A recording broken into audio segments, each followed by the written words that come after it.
Hola, continuamos con la segunda parte de enlaces químicos de la materia química general y orgánica. Encontramos lo que son los enlaces covalentes. Las reacciones entre dos átomos no metales producen enlaces covalentes. Este tipo de enlaces se produce cuando existe una electronegatividad polar. Se forma cuando la diferencia de la electronegatividad no es suficientemente grande como para que se efectúe transferencia de electrones. Entonces los átomos comparten uno o más pares de electrones en un nuevo tipo de orbital denominado orbital molecular. Aquí tenemos dos átomos de hidrógeno. Si los combinamos con el de oxígeno, pues se realiza lo que es la combinación y es el agua, ¿no? Y tenemos aquí los 4 de hidrógeno, se hace lo que es el metano. Los enlaces covalentes polares y no polares. Existen estos dos subtipos de enlaces covalentes, los cuales, por ejemplo, en el enlace polar, los electrones son atraídos con más fuerza al átomo, con más electronegatividad. Y, por ejemplo, los no polares, al no haber diferencia de electronegatividad, se forma una molécula no polar, o sea, sin carga, que sean neutros. Los enlaces covalentes polares ocurren porque un átomo tiene mayor afinidad hacia los electrones que el otro. Por ejemplo, aquí vemos que está el del oxígeno. El oxígeno en sí solito ya tiene sus 8 electrones y al agregarle los elementos del hidrógeno, al agregar 2 de hidrógeno, se realiza lo que es la combinación del agua, ¿no? El H2O. Pero en sí conserva su mismo número de electrones. Los enlaces covalentes no polares tienen una igual atracción hacia los electrones. Los electrones que se enlazan son igualmente compartidos por los dos átomos y forman un enlace covalente no polar. Siempre que sus dos átomos del mismo elemento se enlazan, se forman enlaces no polares. Como lo vemos aquí en el cloro, ¿no? Aquí en la imagen. Y las características del enlace covalente, tenemos el enlace sencillo, el enlace doble y el enlace triple. En el enlace sencillo se caracteriza porque se comparte un solo par de electrones. En el doble, como lo dice, pues se caracteriza por compartir 2 pares de electrones, y en el triple se caracteriza porque se comparten 3 pares de electrones. La direccionalidad y la fragilidad de los enlaces covalentes. Otra de las principales características de los enlaces covalentes es su direccionalidad, al cual se hace referencia al ángulo formado entre los átomos enlazados. Y su fragilidad se debe principalmente a cuando el sólido es golpeado, los enlaces prefieren romperse a dañar el ángulo formado. Por ejemplo, aquí tenemos el del agua, que el tipo de enlace es un polar covalente y su forma molecular es doblada. Y en el metano, por ejemplo, es no polar covalente y su forma molecular es tetraédrica, como lo vemos en la imagen. Mira, aquí es un ejemplo de lo que es la molécula del metano.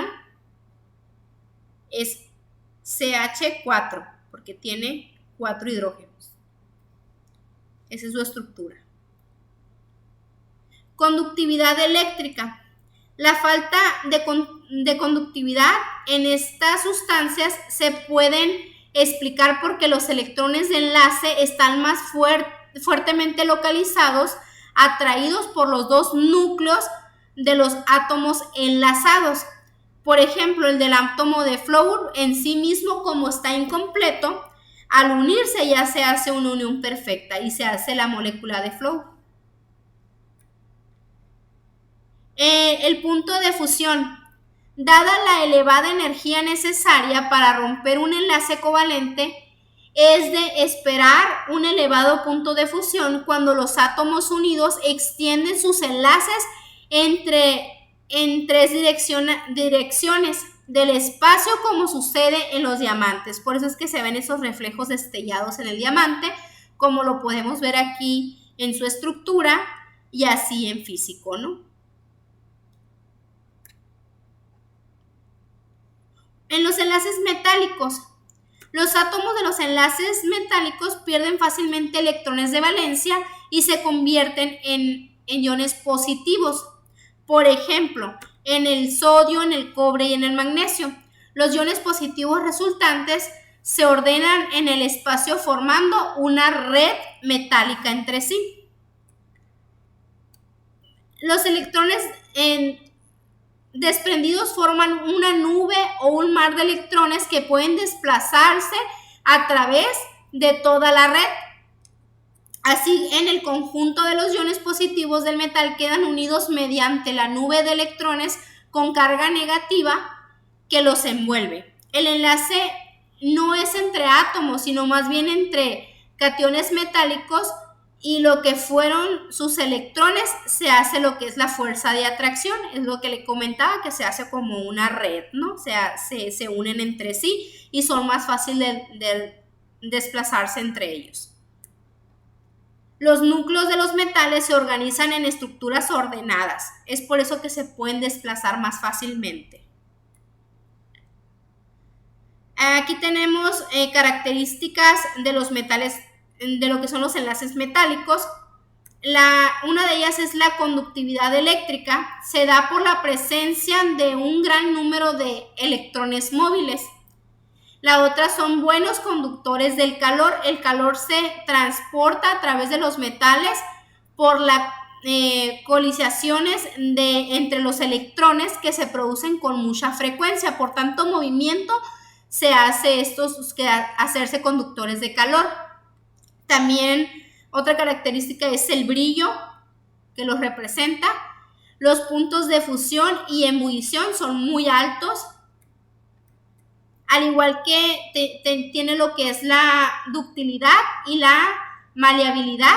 En un metal los electrones actúan como pegamento flexible que mantienen los núcleos atómicos juntos, siempre están unidos, los cuales pueden desplazarse unos sobre otros, pero siempre unidos.